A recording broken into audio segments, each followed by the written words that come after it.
and just in the comments below, make sure it is working. Hopefully everything is working now, but I will be streaming with Rio. He will be on in a few minutes. Appreciate, him coming on in, short notice. I really, really appreciate that.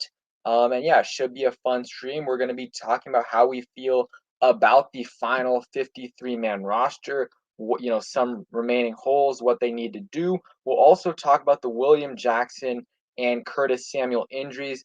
Do we think they will end up playing? And we'll also talk about our week 1 matchup. So I'm going to make sure we are good. Okay, yeah, sorry.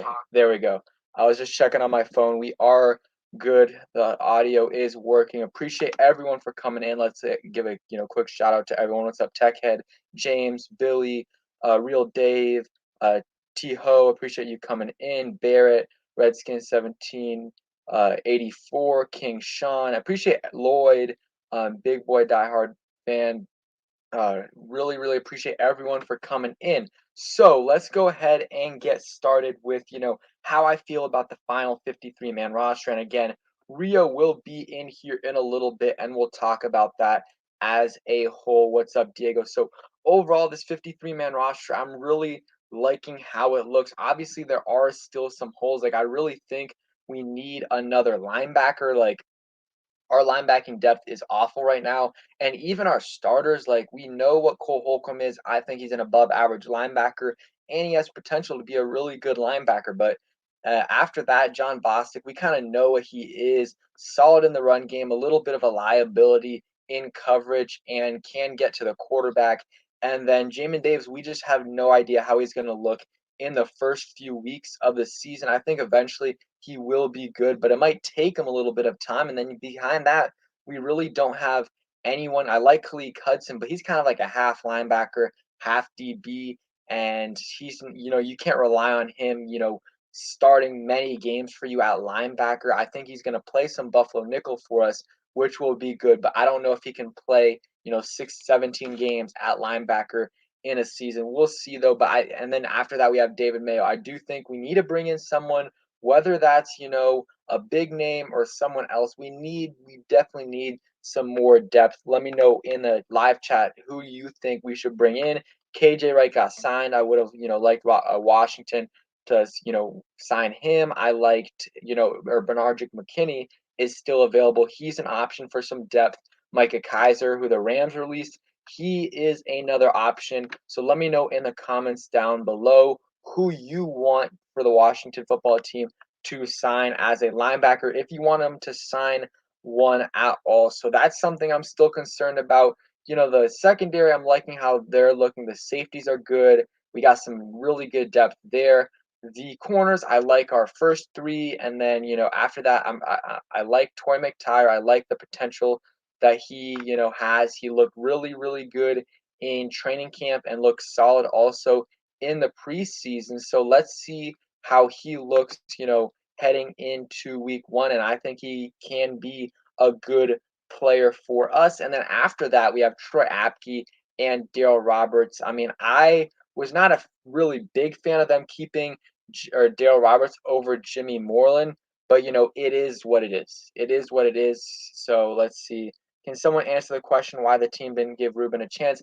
I mean, it was a player from the previous regime who had, some off the field issues. Even if he wasn't, guilty, it's still something, that happened. And I just think, he had that major injury. They just, that he was from the previous regime. They didn't really want him, and the Jets just tried him out, I believe, a few days ago. So we'll see. I hope he does get another chance in this league. It's unfortunate that injury really killed his time in Washington. He really didn't have any, he played one practice in Washington and then was done. So, I mean, that just really, really sucks. Let's see. Yeah, in the comments again, what linebacker do you want Washington to bring in? And do you want them to bring in a linebacker? Also, how do you feel about Washington keeping Troy Apke? I don't think it's, Troy Apke over Jimmy Moreland, because I think they were going to keep a guy that plays special teams regardless. But they kept, Daryl Roberts over Jimmy Moreland, which I definitely didn't agree with. So let me know right now in the comments what you guys think about that. Let's see. T-Ho says, I hope Curtis Samuel will be okay to practice this coming Monday and be ready for his Washington debut against the Chargers and William Jackson. I agree. We'll talk about that in a minute once Rio comes in. What's up, Door Gunner? Appreciate you for coming through. Huge supporter of the team. Great guy. Make sure I appreciate everyone for coming through. Hit that like button if you guys can. And Rio will be here in a few minutes and we can talk about, some of the injuries. What are in the comments, guys? Give me some, positions that you're still concerned with the Washington football team. I already said linebacker. I think edge depth is another one. I mean, James Smith-Williams is injured right now. So is Casey Toohill. And even if those guys were healthy, I still don't like the, depth at that position. I really think it would be a good idea to bring in a veteran. And I think they will if Chase or Montez Sweat, one of those guys gets injured. I really, really hope, though, no one gets injured there. Darren Long says kicker, and I mean, we brought in Eddie Pinheiro from the not from the Bears, from the Colts after he got released. He's on our practice squad. We'll see what happens there. Justin Hopkins, man, it's been too long. I really hope we move on from Dustin Hopkins after this season. Like, even if he has a solid year, I just think it's time to move on, try to get another kicker next off season. It's been a while with Hopkins, and he's had a couple good years, but he's also had some pretty bad years. And even if his kicking percentage was okay a year, he would miss kicks in big, big games or miss kicks in games that we couldn't have him miss those kicks. Gunner says linebacker and O-line, offensive line cohesion. Yeah, I mean, linebacker, that's a big, big, big hole right there. Offensive line, yeah, I mean, we got a new start at left tackle, a new starter at right tackle, and possibly a new starter at left guard if Eric Flowers is indeed the starter. But he did play with Chase Roulier and Brandon Sheriff before, so that shouldn't be too much of an issue. But yeah, the left and the right side, that could be an issue early on, and also a new quarterback too. So that is a good point right there. But I feel good about our offensive line. I think they're going to be an average offensive line this year. And yeah, let's see. We got Rio in here. Let me go and add him up to the stream. How you doing, Rio? What's up, man? How you doing? Pretty good. Appreciate you for coming on. So, I mean, we're just talking about, the final roster and, some of the holes on the roster. Like after, you see the 53 on paper. Yes, they'll probably make some changes, but how do you feel about the roster and what are some holes you think they still have heading into the season? I mean, there's still a couple holes, obviously, but from a full construct of the roster standpoint, I'm very satisfied with what's on this roster right now. Like I've said this 1,000 times recently on my channel. This is the best collection of young talent and depth I've seen this organization have in a very long time, possibly in the entirety of Snyder's ownership of this team. Obviously, our depth at linebacker is a little concerning if you want to concern yourself with a position, but I think we're good enough up front and in the secondary that we'll be able to still be fine on that. I really don't have any concerns on the defensive side of the ball. The O-line is going to be fine. We're young up there. We got some ballers up front. Running back, we got three guys I trust and believe in as long as they stay healthy, knock on wood. And I love the depth at receiver. I think the only real holes on the roster at this point is a long-term solution at quarterback and depth at linebacker. We'll see how good the edge depth is with Shaka Tony in them, but I think those are really the only holes on the ride. I love what we have right now, as long as we can get our guys like Samuel and William Jackson back. Yeah, and I'll ask you another question. I'll answer this one first, and then you answer after that. And also, guys, make sure you guys sub up Rio. Got a great Washington football team channel. Also got a podcast. I put the link in the chat, so make sure you guys sub him up. So, it can be a player they kept, a player they cut, but what was your biggest issue with something they did with the final 53? I'll go first. So, mine was I didn't like that they kept 7 receivers and they kept both DeAndre Carter and Dax And Milne. Like, Milne. yeah, I would have been fine if they were like, we're gonna keep 6 and Milne is the 6, we're gonna keep 6 and Carter, or even AGG's the 6, or we're gonna keep 7 and we're gonna keep AGG and Milne, or AGG and Carter. I probably would have, rather have them kept Milne over Carter if they were going to decide. But I just, I think if you release Carter, I think he would have cleared waivers, and you can put him on the practice squad, call him up, the first few weeks until there's an injury. Because he's not a very reliable punter. I mean, or punt returner. He's led the league in fumbles since 2018. It hasn't been an issue yet. It hasn't been an issue yet, but still that's on his record. So I really wish they could have kept AGG and someone like Milne, or AGG and Carter, but it's not a huge, huge deal at the end of the day. Yeah, okay. I get where you're coming. I get where you're coming from in that standpoint. But what it tells me though is that they have a plan for both Dax Milne and DeAndre Carter. And I think one's going to be the punt returner, one's going to be the kick returner. They may work Patterson into kick returning, but him being the third back, I don't know if you can really jeopardize putting him back there at kick return. So I imagine that there's a very direct and clear plan for both of them at receiver. I guess if I was to have a problem with anything they did, maybe keeping a Jeremy Reeves on the active roster over Troy Apke. I know Troy Apke is the special teams ace. In Ron Rivera's eyes, he's Matthew Slater from the Patriots, one of the best special teams player in the league. I think he shows promise on special teams. I have not quite seen that yet, but we're sticking with him, so I'm rolling with it. Like, I don't really have any issues with what we did with the roster so far, and I don't think this is the final of that we're going to see. There's going to be some changes. There's going to be a signing here or there. And I think someone like a Samus Reyes, he's not even going to be on an active roster for a while once the season starts. I think he's going to be Ricky Seals-Jones over him. But we'll see. Yeah, and so now, I think Troy Apke, like, it's like I think we all knew he was going to make the roster, We did. and because that they want him for special teams, and I think it's like, when people are like, "Oh, Rivera's keeping like Apke," it's not really Rivera. Like, the special teams coordinators get a few players they get to choose that are going to make the roster just for special teams, and Apke's probably their best special teams player. And he might not have cleared waivers. Like, we all know that Jared Norris and Jordan Kay, they're 100% clearing waivers. For Apke, he might not clear waivers because he's a good special teams player, and also, these teams love speed and are like, Speed. "Oh, we can turn this play around," even though they probably can't. Oh, They'll yeah. look at him and be like, we can do that." So, I probably have more of an issue with them keeping, because I don't think it was Apke or Moreland. I really think it was Moreland or Roberts, and I would have rather have them kept Moreland over Roberts. But I understand that Roberts is a guy they brought in versus Moreland is a guy from the previous regime. Now moving on to, what's something that you really love that they did with this roster on cut day? My favorite thing that they've done so far is that they are not playing favorites because they signed or drafted a guy. They Yep. are they are not willing. I mean, they are okay with wiping their hands clean of a situation.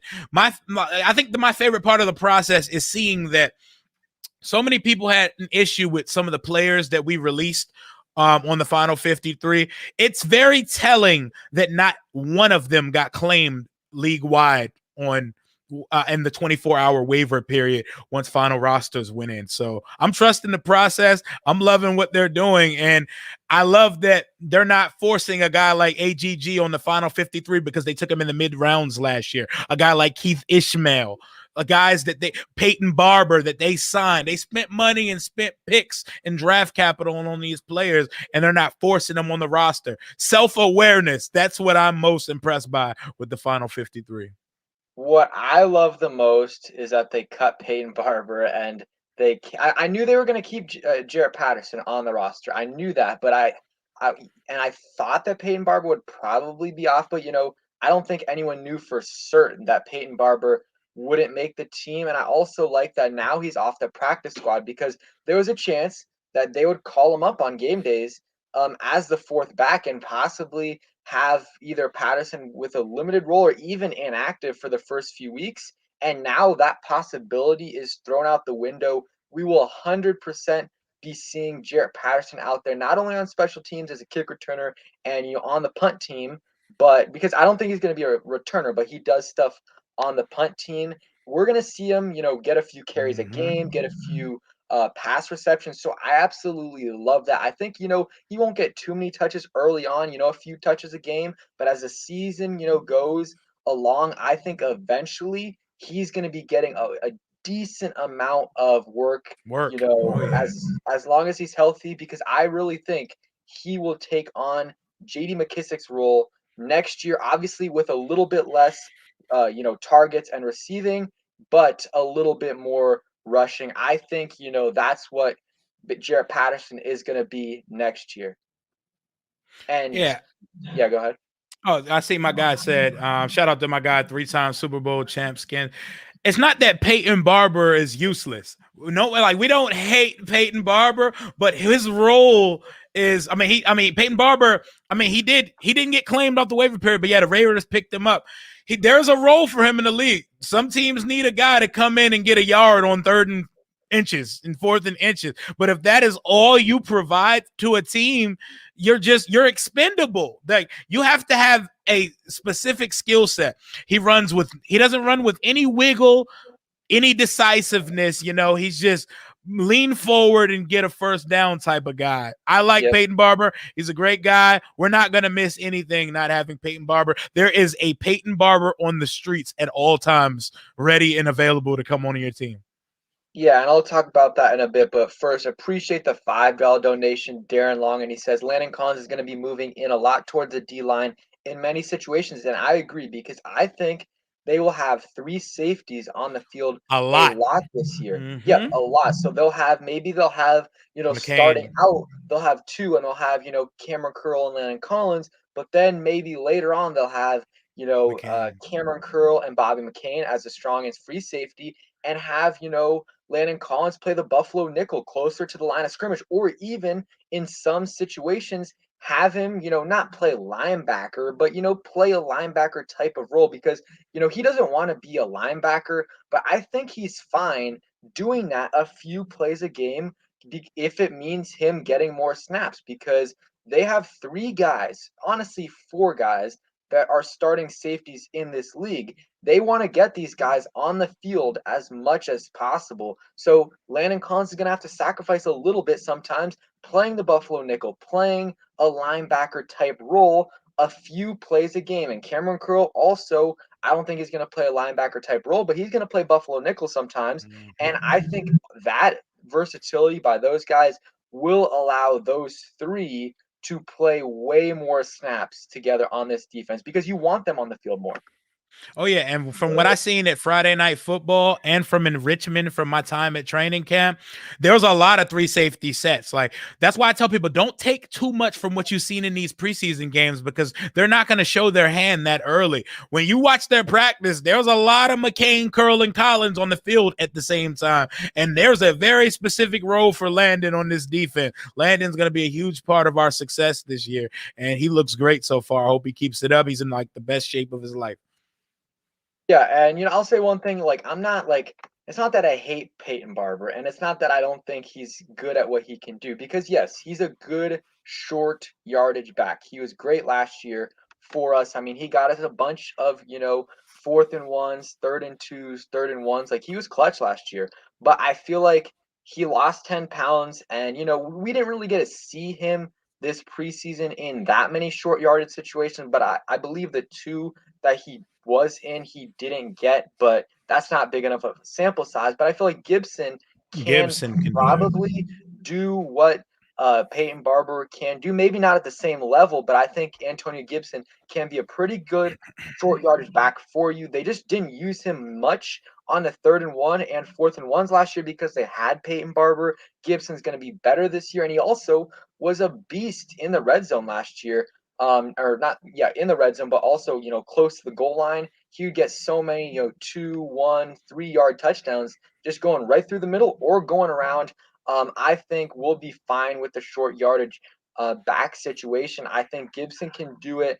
And who knows if Peyton Barber sticks on the Raiders roster the whole season, maybe they release him, maybe Washington can bring him back on the practice squad and eventually move him up. But I think Peyton Barber is replaceable, and having him off the roster allows you to use Jarrett Patterson a lot more, and it allows you to keep him active on game days, because it is hard to keep four running backs active on game days.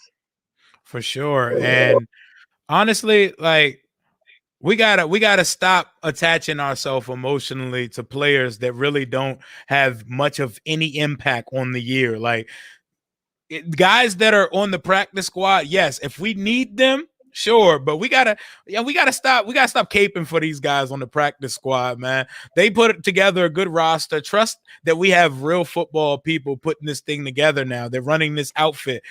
Trust in the process of Ron's plan. Things are looking up for us. Don't get too excited over guys that only make an impact in July and August. It's okay, guys. Yeah, and we'll see if it is an issue. Then yeah, it was a mistake. But I just feel like Gibson can do what Barber can do, in the short yardage situations. Maybe not at the same level, but at a pretty good level. And obviously, he adds so much more in other facets. And obviously, Jarrett Patterson as well is just much more of a dynamic back. He's super young, super hasn't had much experience at all in the NFL. I mean, he's only had preseason and training camp, but I think he's done some good things, just like obviously as a runner and a pass catcher, but also he's able to contribute on special teams and also pick up those blitzes. And Barber didn't, he could do that last year, but in the preseason there was a couple times where the rusher just went right by him or bulldozed through him. So Man, tell me I about it. I like what Patterson can do, and I think he just deserved to make it over Barber more. And if you cut Patterson, someone 100% is claiming him. Oh, no doubt. Yeah, No doubt. He would not have cleared waivers at all. I agree. And then Darren Long, appreciate the $5 donation again, man. He says, "Mark my word, this team is going to be much better than people think. Ron's plan, coaching, coaching, coaching." And yeah, I think this team is going to be pretty good this year as long as they can stay healthy. And if Fitz can play okay, like Fine. even if Fitz plays below average, like if he plays from like 18th to 22nd quarterback, like that's like way better than what we Than had we got last last year. Oh my because God, such a significant leap. yeah, we were last, and we were last by a lot. We are A last by a mile. lot. So Fitzpatrick, if he can play good this year, and we have good coaches, we got a great defensive coordinator, got a great head coach. I like what Scott Turner's doing. We still got to see what he can do. I mean, Fitzpatrick is one of the quarterbacks he wanted this free agency. Let's see what he can do with one of his guys. And then I really like our position coaches. Like our offensive line coach, John Masco. I mean, it's like he's been, we every free agent we've brought in, he's gotten them better, and some other guys as well. So I Chris really, Harris Jr. yeah, I think he's going to be a defensive coordinator I next think year, so too. which unfortunate, but I'm happy for him. Hey, hopefully he can be a head coach, because then we get that those third round picks. But it's probably going to be a defensive coordinator for a couple years, and then eventually he'll be the head coach somewhere, because I really like him. He got a couple interviews last season or this past off season as a defensive coordinator. I really like him, and our D line coach is good, but I really like John Matsko, and I forgot to say Pete Hayner as well. I mean, look at what he's done with Logan Thomas, and Samus Reyes made this roster. Like even like he hasn't taken a snap, but like for him to even make this roster, like that shows what Pete Hayner was able to do in a very short period of time. Like that's pretty impressive as well.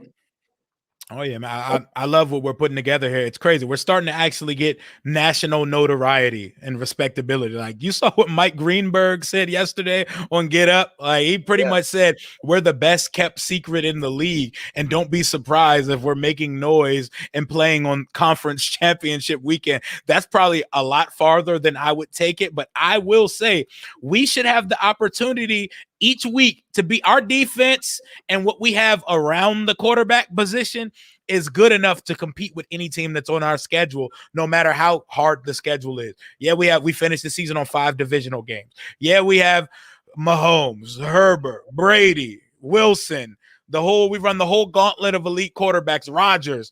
But I think we can handle it. Like we don't have our staple at the position under center yet, but we have a very good roster. We have a roster that's top 10 to 12 in the league, top to bottom right now. And it's missing a couple things, important things, but we have enough right now to win this division again. And if health goes our way, I feel like karma's finally on our side, so it's going to be on our way. Let me knock on wood. I think we're going to be in good shape to win this division this year. Yep. And what's up, Philip B? Appreciate you coming through. What's up, James? I'll answer that question in a little bit. Actually, I'll answer it right now. Do you think our schedule is tougher this year, making it harder to win games? I mean, of course, it's tougher than last year's. First You know, place. I think it's a little overrated. Like I think like a lot of people last year were saying, or like Mm-hmm. this off season are saying, oh, our schedule last year was super easy, and it was made a lot easier because of the NFC East. The Oh, the for sure. teams we played in the NFC East, but we played the NFC West, which is a great division, and we played the AFC North, which had 3 11-win teams. So, like, yes, our schedule was easy last year, and our schedule this year is much tougher. But I think it was, a little overrated that we had a super easy schedule last year, and a little overrated that we have a super hard schedule. Because I do think we have a hard schedule. We still play the NFC East though 6 times. I think we can get 4 4. wins out of there. I don't think we'll get swept by the Giants. Hopefully, if we can get one there, We're going to um, sweep Philly. yeah, I think we can sweep Philly, We're going to and sweep then just Philly. just get one game against the Cowboys, and that's 4 right there. That's 4, and I think you'll be able to win, 9-ish, 10 games, and be able to win this division. I don't think it's going to take, 10, 11, 12 games. I think you can win this division with 9 or 10 games, and make the playoffs as well. Because I mean, there's another. Even if you don't win the division, there's another wild card spot, and I think was it who made it last year as an 8-8 team? The Bears. The Bears made Yeah. it at 8-8, so you might be able to make it at 9-8. So let's see. I know there was a question. Oh yeah, Darren says great story with Samus Reyes. What do you think? I mean, I think it's an amazing story. It's I think crazy. we all loved his potential when we signed him, but like after like a couple weeks, it died down, and we were like, everyone was like, it's gonna be pretty tough for him to make the roster. It's probably a practice squad guy, especially after we saw, some clips from him from his first practice. But it's insane that he made this roster, and that, Rivera called him the most physical tight end. And, John Keim reported, that like people in the building think he's their best blocker right now. Like that is just That's insane. absolutely insane to me. Like it kind of boggles my mind. Like I don't even know if I buy that, because it's just like, how can this guy who's played not a single game in the NFL, he's played 2 preseason games, never played high school football, never played college football, nothing. He has no experience, and he made this roster, and they think he's their most physical tight end and their best blocker. That's insane to me. That's really insane to me. So I really like that story right there. And from Chile, I think he's like, if he plays in a game, he's the first Chilean player to make it to the NFL or play in a game. So I mean, like, that's really insane to me. I love the story right there. Let's see. One thing right here. 3-time Super Bowl champ Spin said we should have beat the Browns in week 3 if it wasn't for Facts. Trash Spins throwing 4 interceptions in our own territory. I totally agree. And one thing I'll say is like, I think, and this is like, I don't know, I'm kind of just bringing it in, like bringing this point in because I want to, but like Kevin Sheehan always like talks about how like he just trying to find ways to like not think that Washington is going to do good this year. And he always is like, oh, like when he's bringing up other teams or talking about other teams that he likes, he's like, oh, the Giants last year lost so many close games. This team, this whatever other team lost so many close games. Same with us. If you look at Washington, we lost first the Browns game where Haskins was just terrible, Oh terrible, my terrible. God, that was Like awful. so many interceptions, and we still had the lead in the fourth quarter, even with all that, and we got screwed with that. Like I think Terry got called for offensive pass interference, and then Haskins threw a pick right the next play, and then we lost to the Giants by one Both because Giants yeah, games were yeah, we winnable. lost the first game because Rivera went for it, and then also because Kyle Allen had that like he just like I don't know what he did. He just like tossed it and fumble. It was a fumble return for a touchdown. We lost that game by one. We lost the next Lions game by like or not lost the next Giants game by like 2 or 3, and Because that was with Alex Smith. and because Gibson had that fumble, and then like we had like 5 players around, no one could pick it up. We had 6 turnovers that game, so we lost that game by super close. We lost the Lions game by 3.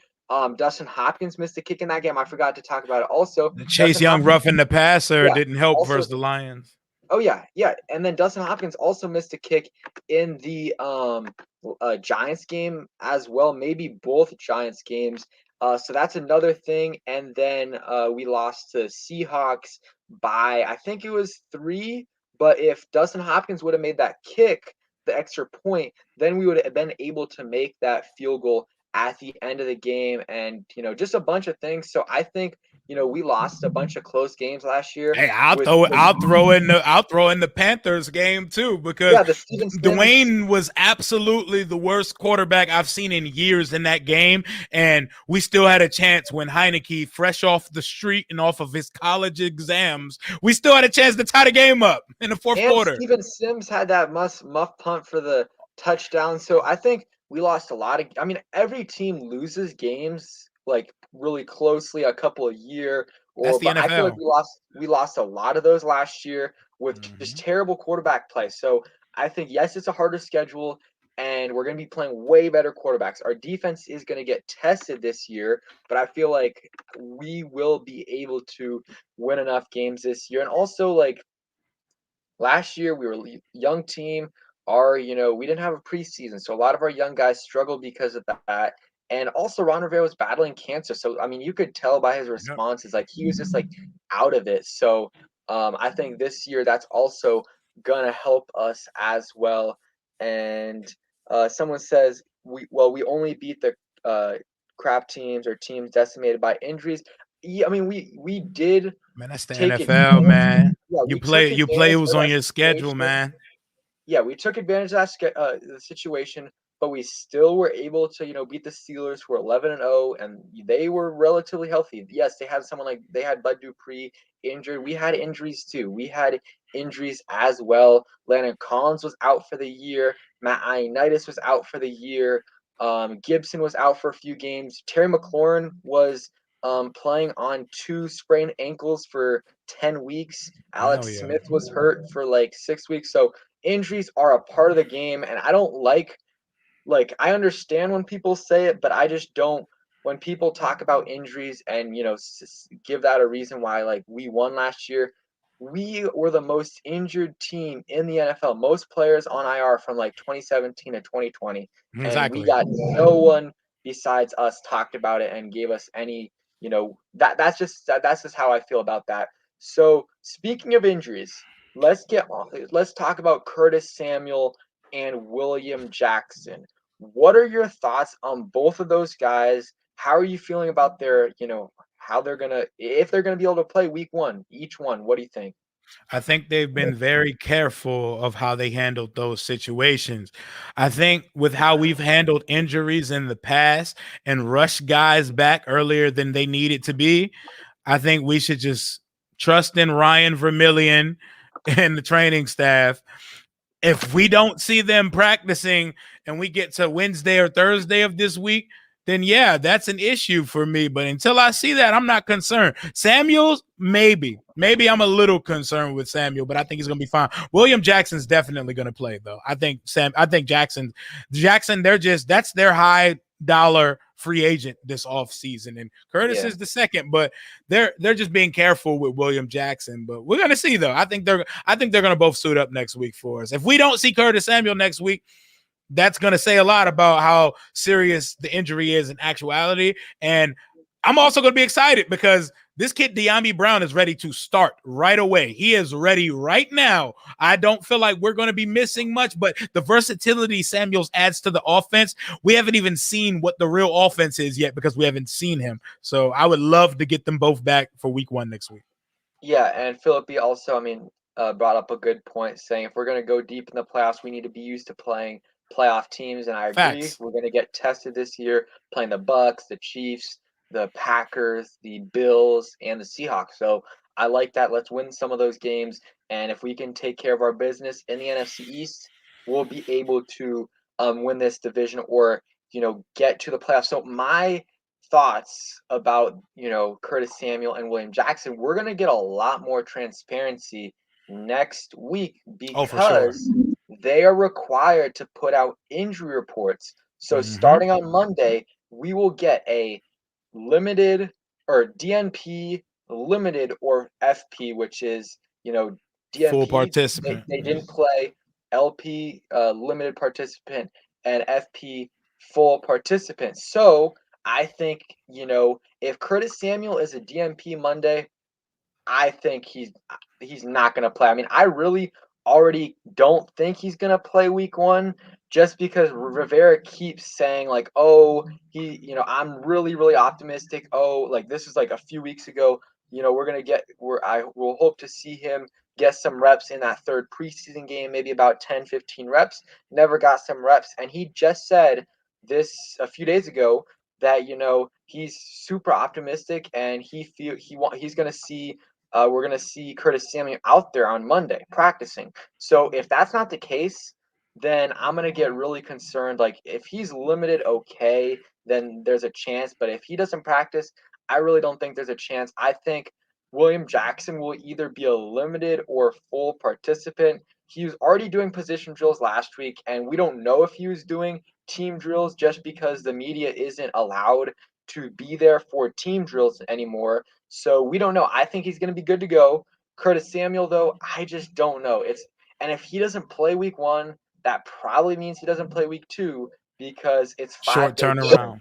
So, and I think it would be smart to rest him for week 2 because if he doesn't play week 1, there's no reason to put him out there week 2 unless he is fully healthy. Because if you don't play him week 2, then you got whatever, like 10, uh, 13 days or whatever, something like that, until the next game. So you give them a little bit more of a rest. So that's what I would do. But yeah, it's starting to get a little bit concerning with Curtis Samuel. Hopefully it's all good and we see him out there. Hopefully we see him out there on Monday practicing, and then I'll feel a lot better about it. And Curtis or William Jackson, I feel solid about it. I think he will end up being ready for week 1. I think so too. And we just need to take solace in that. Like I just did a rewatch with my boy Pascal the other day. We watched the Eagles game week 1 of last year. Our starting receivers opposite Terry were Steven Sims Jr. and Dontrell Inman. That's not what we're putting out on the field this year. So just take solace, breathe, and know that we are in better hands this year and we are a better football team than we were last year. Yeah, and one thing I wanted to say that you brought up a good point about De'Ami Brown. Like I think if Curtis Samuel's out, he should be starting because or getting significant amount of reps because you'll have Terry out there on the outside and then Adam Humphries in the slot, and then you can have De'Ami on Mm-hmm. the outside because I didn't see much from Cam Sims in the preseason really at all. So I don't think I saw enough from him to have him over De'Ami Brown. I think De'Ami Brown should be starting over him if Curtis Samuel is out. We'll see though. We'll see. And yeah, you brought up also a good point about how like our receiving core got transformed from last year to this year. I mean, we started that playoff game, Terry, Cam Sims, Robert Foster, Jeff Oh my Badet, God. Dontrell Inman. I mean, that's terrible. Oh And, my God. besides Terry, and now we got Terry, Adam Humphries, Curtis Samuel, De'Ami Brown, Cam Sims. Those guys are all at least solid receivers in the NFL. Like at the very least, they're solid guys. And last year we had one of those guys in the heading into the season, and then eventually Cam Sims stepped up a little bit, and he's not what you want as a receiver, wide receiver too, but he's a Mhm. solid rotational receiver. Like you can, Oh, for if he's sure. your fifth or fourth guy, like that's good. You just don't want him as your number two, and that's what he was Hell all of no. last year. Yeah. Hey, I think the number changed to number 11. It's gonna give him a little extra jolt too. He's not gonna look like a tight end out there no more. Yeah.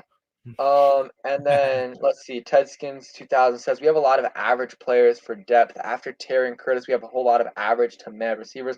I mean, that's kind of that's kind of That's the expected NFL. for like every team at receiver. I mean, if you have Terry, who's a really really good receiver in the NFL, top 10, top 12 debatably, and then Curtis Samuel, who is a very good number two that you can have. I mean, your next guys should be average, and like Yeah. having average guys after your number one and number two receivers are really good to have. And not only average, but De'Ami Brown is already good or average, whatever, with upside. So he has some upside to be better. I think it's expected after your first couple guys, your next guys are going to be average. Yeah, Um, you can't exactly hide elite players on the roster. It doesn't really work like that. yeah, and then I mean, he said same thing with O line. I mean, no elite players. I mean, I would say Brandon Sheriff is an elite guard. Like he's not in the same tier as Zach Martin and Quentin Nelson. Quinn Nelson, but I Yeah. still think he's an elite guard. Like he's right after that because they're just on another level. But he was all pro. I think he's a top three, top four guard in the NFL, and I think that's considered elite. So, our offensive line is solid. I mean, like our offense guys does not have to be good this year for us to win games. If they can be average, if they We're can gonna be be average, fine. like that is going to be really, really good for us because we were like 28th last year. If we can move Mhm. to 18th, if we can move to 19th, anywhere from like 20 to 16 to 20, like that's really good. That's a huge improvement. And if our defense Facts. can stay in that top 10 range, because it will go, unless they are crazy this year, the defense will go down in terms of their stats because they're playing way better quarterbacks. Like overall, I think the defense will be better this year. Their stats might not be better because they're playing against better quarterbacks, but I think overall they will be a better defense. I think so too. I'm excited for the season. Like, I think we've been through so much here since Snyder's bought the team that even though the tides are turning, people don't want to accept that the tides are turning, but it's clear that things are headed in the right direction, and we have to put some of this pessimism away. They do need to deliver and show it to us on the field, but it is clear the needle is pointing up right now, and we all need to just believe, and I think we have a good shot each Sunday. I like what's happening here right now. Yeah, I agree. Hopefully they can do it because I feel like that would put a lot of the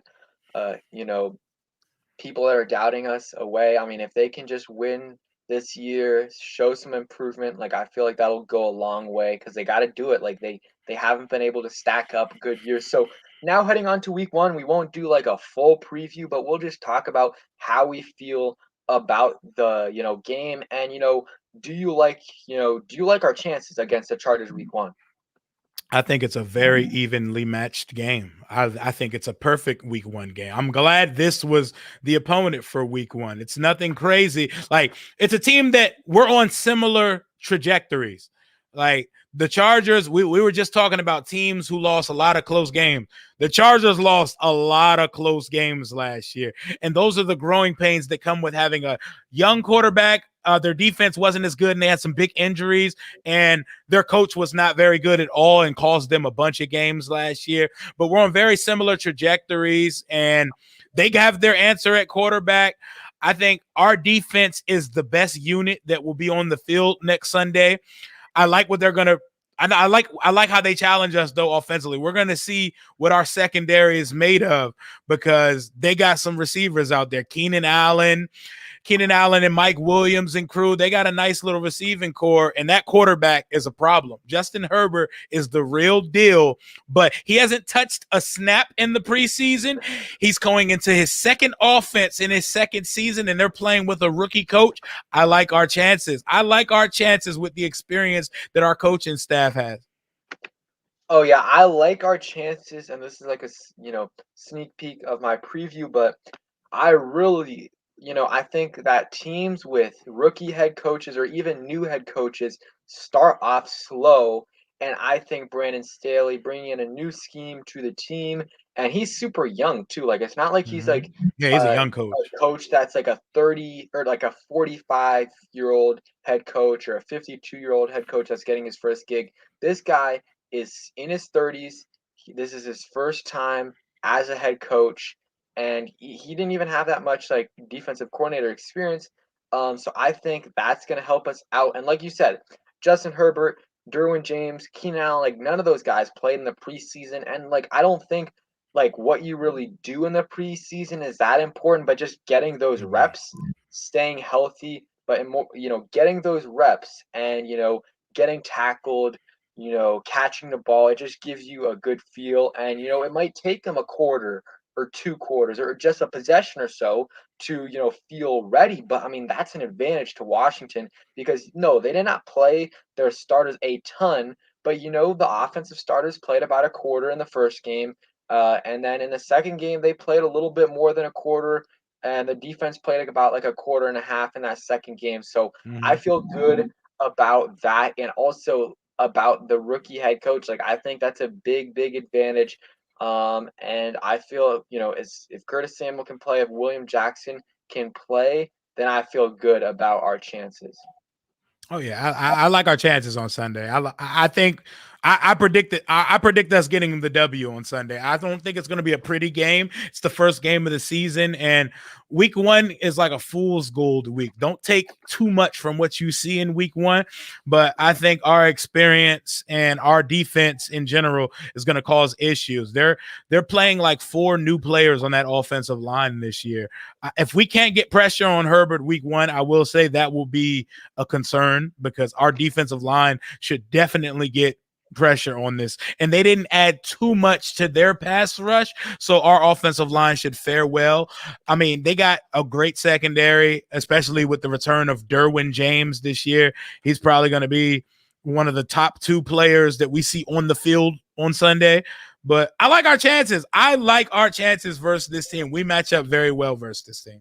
Yeah, and like they got Joey Bosa, who is a beast. He's an absolute monster. It was a But monster. besides that, on their D line, not Nothing. nothing that scares me. Nothing that Nope. scares me. So if Charles Leno can, take care of, if he can take care of Joey Bosa, or I don't know who's going to be matched up against him, but if they can take care of him, I feel really, really good about their chances. So one more thing, and then we can get to some other stuff. How do you feel like about Washington bringing in Eddie Pinheiro as the practice squad kicker? I mean, he's not a great kicker, but neither is Dustin Hopkins. So at least knowing that there's some resemblance of competition on the roster, it makes me feel like they've at least acknowledged that, okay, this could be a problem, even though we clearly see that it very much so is a problem. It's nice to know that they're at least acknowledging the fact that Dustin needs competition in the building. Yeah, I agree. What's up, Ali? Appreciate you for coming through. And yeah, I think, and my question is it competition or is it insurance? Yeah, Because probably insurance. You're right. it You're could right. it could be it could be one or the other, and also could be a little bit of a combination of both, which I think that's probably what it is because you got to take advantage of this practice squad where you can hold other more players because if someone like Dustin Hopkins goes down or if he tests positive for the virus like on Friday or Saturday, it's hard to bring in a kicker Knock like on from wood. the from the street right away, bring him in. It's hard to do that. So having someone like Eddie Pinheiro where you can already put him in like that's what you can do, and that's some good insurance right there. They kind of did that last year with, I can't remember the guy's name, the Cowboys kicker. They did that with him. So yeah, that is a possibility. So one quick thing from Take That, he says, Caden Slovis, Matt Carroll, Desmond Ritter, Spencer Rattler, Malik Willis, uh, Tagovailoa, QB class of 2020 is looking good. And, Sam Howell, throw him in there. I know he didn't have a great game yesterday against UNC, but still, yeah, there's a lot of options out there. And I feel like Washington, I think they feel like they filled most of their needs where they can, Get aggressive. sacrifice a first round pick from next year, from 2023, and some other stuff to move up a little bit. And yeah, there's some guys out there that I like. Spencer Rattler looks good. I really would be interested in Malik Willis. He looks like the real deal to me. I need to He's watch some fun. more of him, but I He's really like fun. him. I haven't watched too much of him. I was trying to, before the draft, I was trying to watch some Elijah Vera Tucker tape, and I just didn't like Caden Slovis too much.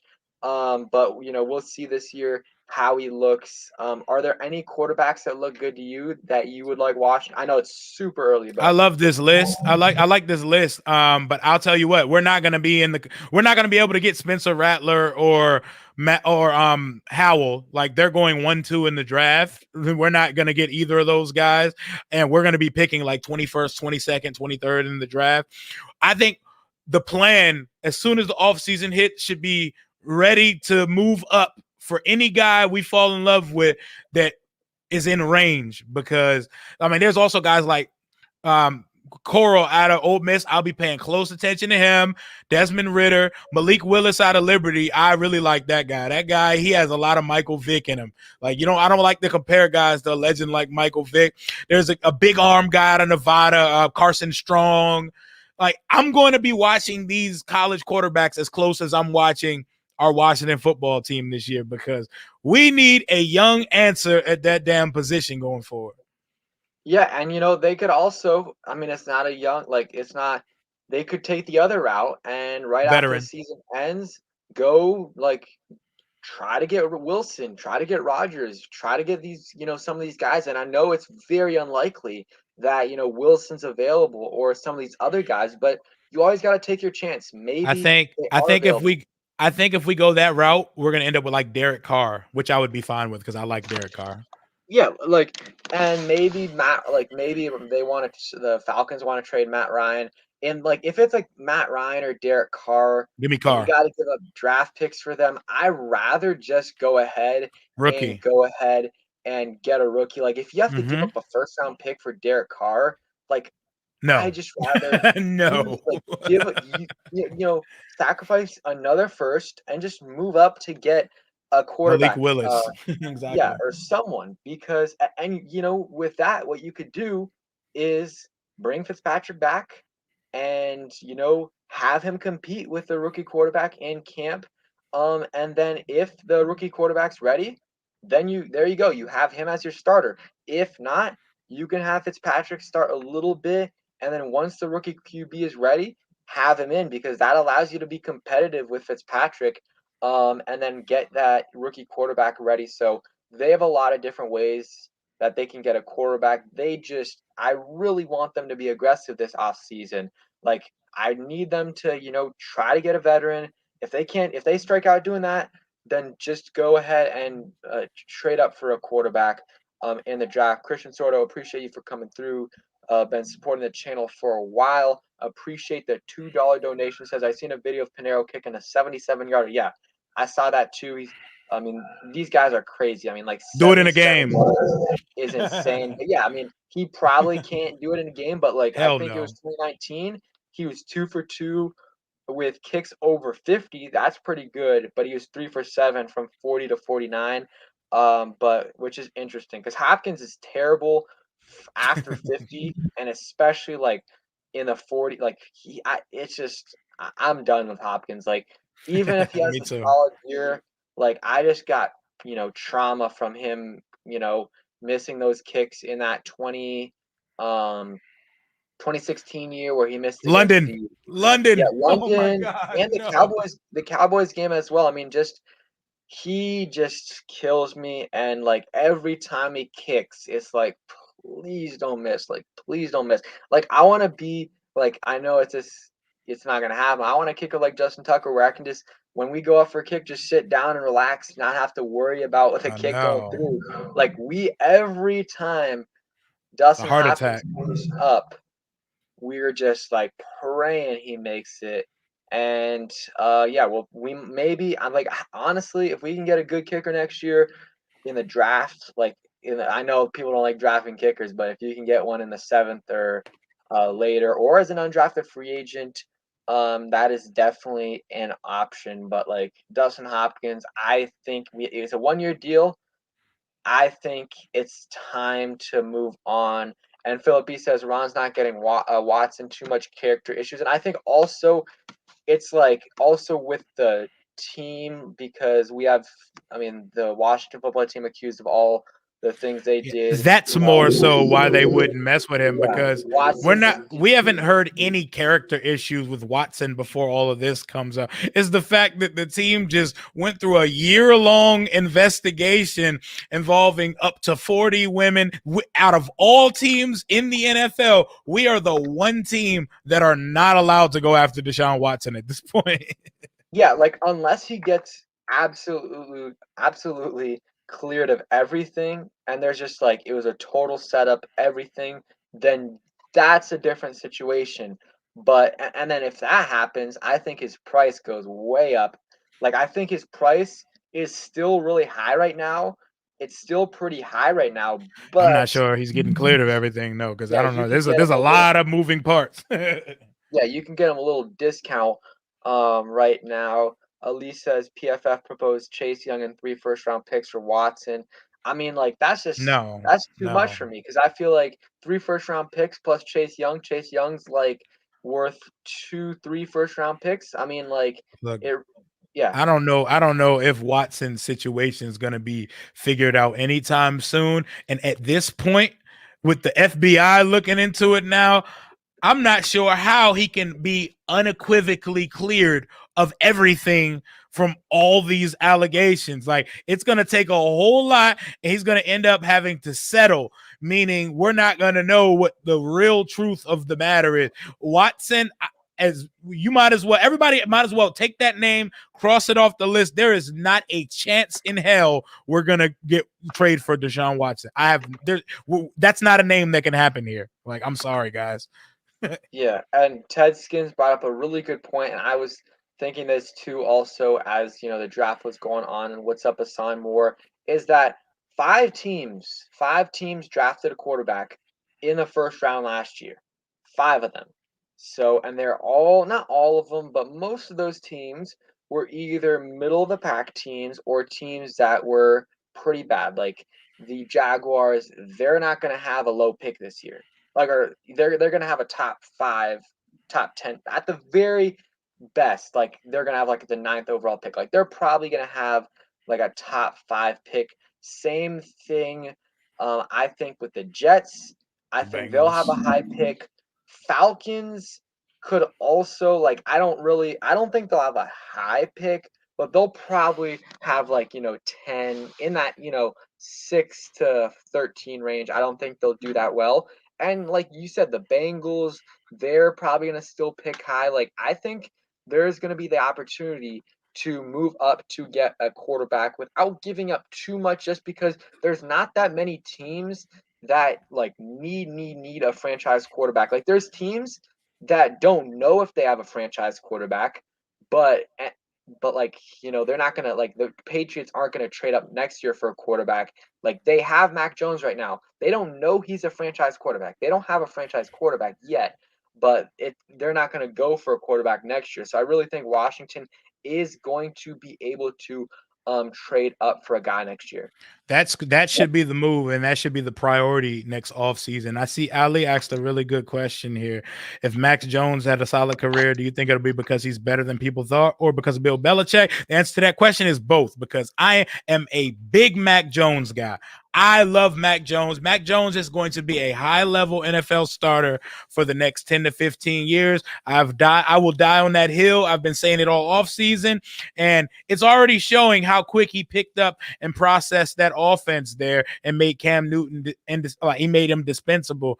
I think Mac Jones is going to be really good for New England, and I would not have been upset at all if he fell to 19. Oh yeah, and like last year, he was still like in my quarterback rankings, he was still the fifth quarterback I had, but I still like I think it was Lawrence, Wilson, Fields, Lance, and then Jones, but I still I was like when I was doing mock drafts and I was doing the simulator and Mac Jones was there at 19, I would pick him, Every or time. if he was there at 15, sometimes I would trade up for him because Mm-hmm. and people would get so upset at me and people would be like, what are you doing, Mac? Like I was like, he's gonna be solid. Like he's never. I don't think, and maybe I'll be proven wrong. I don't think he'll ever be a top four, top five QB, but he's gonna be like In that a next five. 10 to 15 guy. Maybe a few years he'll be in that like 5 to 8 range. But I think he'll be I know this is not a good comparison, but like a Kirk Cousins level player, a little bit higher than that. And that's a solid QB in the league. Like I think like Kirk, obviously right now, it's like you can't really win with him just because the contract. Like he's a solid QB. Like he's a above He's a average good quarterback. QB. But I mean, you can't win with him when you're paying him 34, $35 million. So I think like the Patriots, I don't think Mac Jones will ever be elite, but he'll be solid for them. And they'll be paying him pretty cheap on his rookie contract. And I think they'll be able to win. So let's see. We'll wrap it up in a couple minutes. Any questions anyone has, go ahead and put them up. But it's been a pretty good stream. Appreciate you coming through. Oh, no Make sure you problem. guys subscribe to Rio. Any content you have to plug and any content you're dropping in the next couple of days? Oh yeah. I actually if you check out the page, I just had a great interview this week with Colleen Wolfe of NFL Network. She I is saw that. That was awesome. good. It was the first of my Eyes on Our Rivals series, which is gonna talk about one of our divisional rivals. I'm having Mark Holmes come on and talk about the Cowboys. I'll be dropping that the day they open the season versus Tampa. I hope they get crushed. I have a feeling that's going to be a really good game. We're going to talk Those some. ratings are going to be insane for that game. Oh man! Oh, they're gonna be crazy. Oh, Brady versus the Cowboys. Everyone in the world is gonna First watch game that of the game. season. I know that's gonna be outstanding. That and I got Michael Silver coming on. Recently hired from the Washington team to create content. That's Ron Rivera's guy, and I'm gonna be previewing the Chargers game with the Chargers Unleashed podcast. So content aplenty coming on my channel. Yep. So make sure you guys go check that out. And yep, hopefully Tampa Bay just rocks them. Just abs like I want like a 41 to 10 game, something Oh, it would be crazy like great. that. It would be Where great. man, I wake up the next day and I just got that smile on that face that they lost that game. And hopefully we can start out the year 1-0. With the And division all losing. yep, 1-0 at home, and then we go ahead and play the Giants week 2. Like, hey, if we lose that first game, I'm not too upset. Like obviously I'm gonna be pissed, but I need us to win that second game. Like Oh, we have against the to. Giants, I much rather beat the Giants than the Chargers. Not only because it's the division game, we haven't beat them in since 2018. Like that's embarrassing. Like We've never beat that's Daniel Jones. We've that's never just beat him. embarrassing. We got to beat Daniel Jones and the Giants this year once, maybe twice. Like if we can sweep them, anytime I have a debate with a Giants fan, whether it's just in person or talking on Twitter, first thing they say is 4-0. And yeah, it's I guess they can say that. What I always say is well, you swept us last year. We won the division, so it didn't Mm-hmm. amount to anything. And the year before, you swept us and we got Chase Young. So I mean, So it we doesn't we really matter. won. We Yeah, won. we won. But we got to end up winning this year though. This year, I feel like both of these teams are solid. We got to win this. We have to beat the Giants this year. It's embarrassing that we haven't won a game and he's lost. His record against other teams is abysmal. Against us, it's undefeated, and it's not even that small of a sample size. Four We owe games. them. It's a pretty big sample size, and we're gonna have a solid QB playing. So hopefully he's able to get it done on Monday night football or the Thursday night football. Thursday night football. Yeah, that's gonna be awesome. Yep. You're gonna be there first 2 games, right? Oh yeah, I am. It's my first time. I'm a season ticket holder for the first time. I'm gonna be there all year. I am so excited. 2 straight home games within 4 days of each other. I am ready, man. I am so ready. If y'all gonna be at FedEx Field, come holla at me. I'm at section 101. Yep. Can't wait. So appreciate you for coming on, Rio. Make sure you guys check out his channel. Great content. Also, has got a podcast, so check that out as well. And I think we're gonna call this stream. So thanks for coming on, guy, Rio, and thanks for coming through, everyone in the chat. It was very, very fun today. Peace.